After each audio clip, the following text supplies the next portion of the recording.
मैं फिलहाल तो इतना ही कहना चाहूंगा। जी जी, मैं सुनील जी आपके पास आता हूँ। आपने दोनों विद्वानों की बात सुनी। धीरे धीरे जिस ढंग से धर्म का तड़का इस्तेमाल किया जा रहा है और चुनाव आयोग उसको स्वीकार कर रहा है, हालांकि संविधान कहता है कि नहीं, ये गलत है, लेकिन अ, मैं पहले कहा करता था कि ये एक रीढ़ विहीन चुनाव आयोग है। अब मुझे लगता है कि ये नेत्रहीन चुनाव आयोग है। जी हाँ, जिसे कहते हैं कि क्या कहूं इसके आगे में, हिंदुस्तान एक मजहबी राष्ट्र में कन्वर्ट हो रहा है साहब। ईरान, सऊदी, स्वरूप ऐसे ही बनता जा रहा है। ये कुछ वैसा ही है कि जैसे मध्यकाल में यूरोप का हाल था, वो अंधकार में डूब गया था। तब उसको बाद में रियलाइज हुआ कि यार नहीं, आगे जाने का रास्ता तो विज्ञान का रास्ता है। जैसे ही विज्ञान को अपनाया तो फिर वेस्ट के अंदर पूरा का पूरा एक चमत्कार हो गया, और आज हमारी जिंदगी जो बेहतर है वो सब उसी वेस्ट के चमत्कार की वजह से, विज्ञान के चमत्कार की वजह से है। जब दुनिया विज्ञान में जा रही है, हम क्या कहते हैं कि धर्म के अंधेपन में, अंधे कुएं के अंदर जा रहे हैं, और हम हिंदुस्तान को एक सऊदी या एक ईरान के अंदर कन्वर्ट करने की कोशिश कर रहे हैं। लोग भी कुछ नहीं कर रहे हैं, लोग सिर्फ चुपचाप बैठे हैं, और वो उसको मजहबी राष्ट्र से अभी अलग नहीं कर पाएंगे। जब रीढ़विहीन और नेत्रविहीन चुनाव आयोग कुछ नहीं करता, राष्ट्रपति कुछ नहीं करते, कोई संस्था कुछ नहीं बोलती, तो हम एक सऊदी या एक ईरान की तरह ही जीवन गुजारेंगे। जनता इसका कोई जवाब नहीं देगी। और चूंकि अभी ये गंदगी आ गई है, तो 2024 में आपको क्या देखने को मिलेगा खुदा ही जानता है। सुनील जी। धन्यवाद दिनेश जी। निश्चित रूप से चिंता का विषय है ये, और खास तौर से चिंता और बढ़ जाती है कि जब इन गतिविधियों को रोकने के लिए, संवैधानिक प्रावधानों को मानने के लिए, लागू करने के लिए जिन संस्थाओं की जिम्मेदारी बनती है, वो खुद ही इन प्रावधानों को और इन मान्यताओं को मानने से इनकार कर दें। न केवल इनकार कर दें, बल्कि धृष्टतापूर्वक इनके विपरीत आचरण करना शुरू कर दें। आज भी देखिए जो अनिल जी ने बताया और हम सब ने देखा, जिस ढंग से वो जुलूस निकल रहे हैं, जबकि आज चुनाव प्रचार नहीं है, लेकिन खुद मुख्यमंत्री जो बुमई साहब है वो भी उल्लंघन करते हैं, और बाकी लोग भी उल्लंघन करते हैं, और फिर चैलेंज करते हैं तुम्हें जो करना है कर लो। ये तो एक तरह से ब्लेटेंट वायलेशन ऑफ एवरीथिंग है। वो कहते हैं अब तो हम संविधान को मानेंगे ही नहीं, आपको जो करना है कर लो। यही है ये निश्चित रूप से इसी तरह की गतिविधियां चिंता पैदा करती है। लेकिन एक समूह है, एक तरह का समूह ये अपना इस तरह की गतिविधियों में लगा हुआ है, और ये मान के चल रहा है कि जिन गतिविधियों को संचालित कर रहा है उसके आधार पर उसको जन समर्थन मिल जाएगा। मुझे लगता नहीं कि ऐसा हो पाएगा, क्योंकि इस देश में कानून को मानने वाले लोगों की संख्या ज्यादा है, अराजकता में विश्वास करने वाले लोगों की संख्या कम है। लेकिन जो अराजकता में थोड़े बहुत भी लोग अगर शामिल हो जाते हैं तो वो दिखाई पड़ता है। सर जब सत्ताधीश अराजक हो जाए तब कोई क्या करे? ये निश्चित रूप से वही कह रहे हैं कि सत्ताधीश जब अराजक हो जाते हैं तो ये चिंता का विषय हो जाता है, क्योंकि कानून को लागू करने या व्यवस्था को लागू करने की जिम्मेदारी इंतजामिया की होती है, सरकार की होती है। और जब सरकार के लोग और जिम्मेदार लोग उसका पालन करने के लिए न तैयार हो, तो निश्चित रूप से ये चीजें चिंता पैदा करती हैं, और एक अजीब तरह का संकट की इशारा करते हैं कि आने वाले दिनों में क्या होने वाला है। लेकिन एक अच्छी बात यह है जो मैं देखता हूं, जो महसूस भी करता हूं मैं, कि सिविल सोसाइटी के लोग कम से कम इन तमाम चीजों के लिए प्रति लोगों को सतर्क करने के लिए लगे हुए हैं। अब उससे लोग कितना सतर्क होंगे, कितना जागरूक होंगे, कितने अपनी जिम्मेदारियों को महसूस करेंगे, वो अलग का विषय है। लेकिन एक बड़ा समूह ऐसा है जो इन गतिविधियों को स्वीकार करने के लिए तैयार नहीं है, और इन गतिविधियों में शामिल होने के लिए भी तैयार नहीं, उनके संदेशों को भी स्वीकार नहीं कर रहा।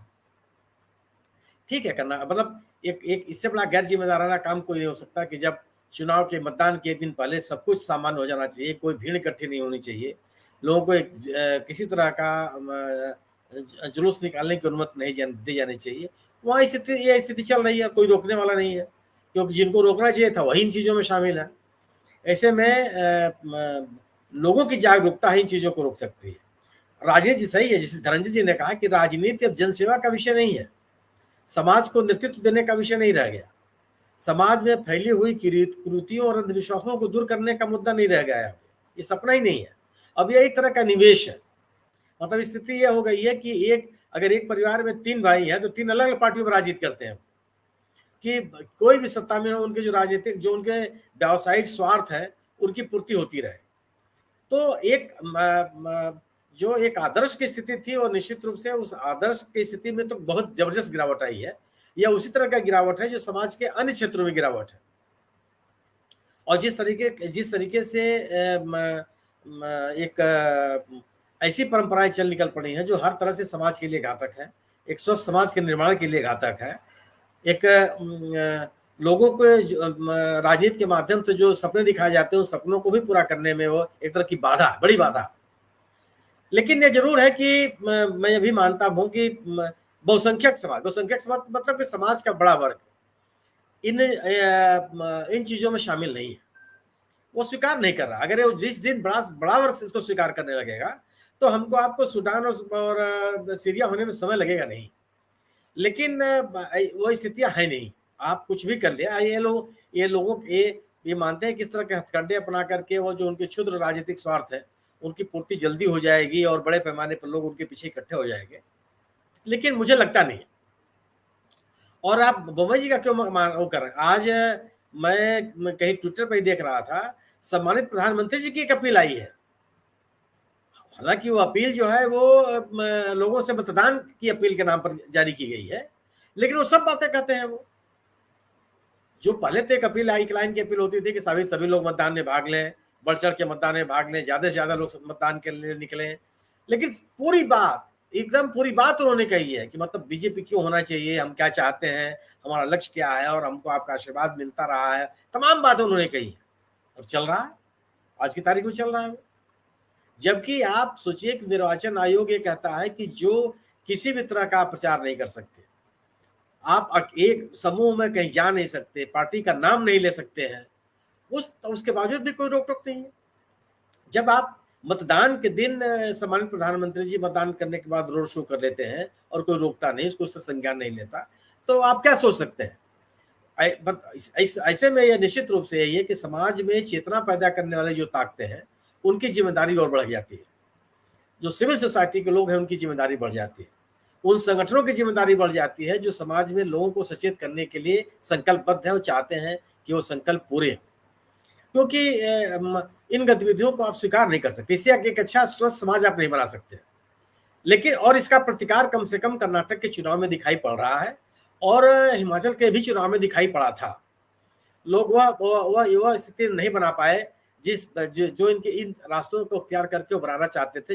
देश का प्रधानमंत्री टेलीफोन पे हिमाचल के निर्दलीय कैंडिडेट को कहता है बैठ जाओ, और चुनाव आयोग उसको नहीं देखता सर, जबकि वो बैठने की डेट भी निकल गई थी सर, उसकी निकल गई थी विड्रॉ करने की, और उसके बाद उसके ऊपर जोर डाला जा रहा है, प्रेशर डाला जा रहा है प्रधानमंत्री के द्वारा, और ईसी फिर भी नेत्रहीन होकर देखता है उसको सर। बात ये सही है, मैं खुद ही कर रहा हूं आपसे, आपकी बात से मैं सहमत हूं कि जो लोग जिनके ऊपर जिम्मेदारी व्यवस्था को लागू करने के लिए की जिम्मेदारी है वो मौन बने हुए हैं, तो इनका भी समाज और समय इनका भी मूल्यांकन करेगा। आदमी सोचता है कि बहुत अच्छा काम कर रहा हूं, ये मान के चलता है कि जो मैं कर रहा हूं उसको कोई देख नहीं रहा है, लोग ये मान के चलते हैं कहीं इसकी कहीं पूछ नहीं होने वाली है, होगी। और ये जरूर है कि तब तक कि समाज का बहुत नुकसान कर चुके होंगे, व्यवस्था का बहुत नुकसान कर चुके होंगे। और यह मैं आपकी बात से सहमत हूं कि ये चिंता पैदा करने वाली चीजें हैं, लेकिन केवल एक संतोष देने के लिए और एक विश्वास दिलाने के लिए मैंने यह जरूर है कि ऐसी बड़ी ताकतें भी हैं जो इन चीजों से समाज को बचाने के लिए सक्रिय हैं, सड़क पर है, लोगों के बीच में है, लोग जागरूक कर रही हैं और लोगों का सहयोग भी उनको मिल रहा है। जी मैं दूसरे चक्र में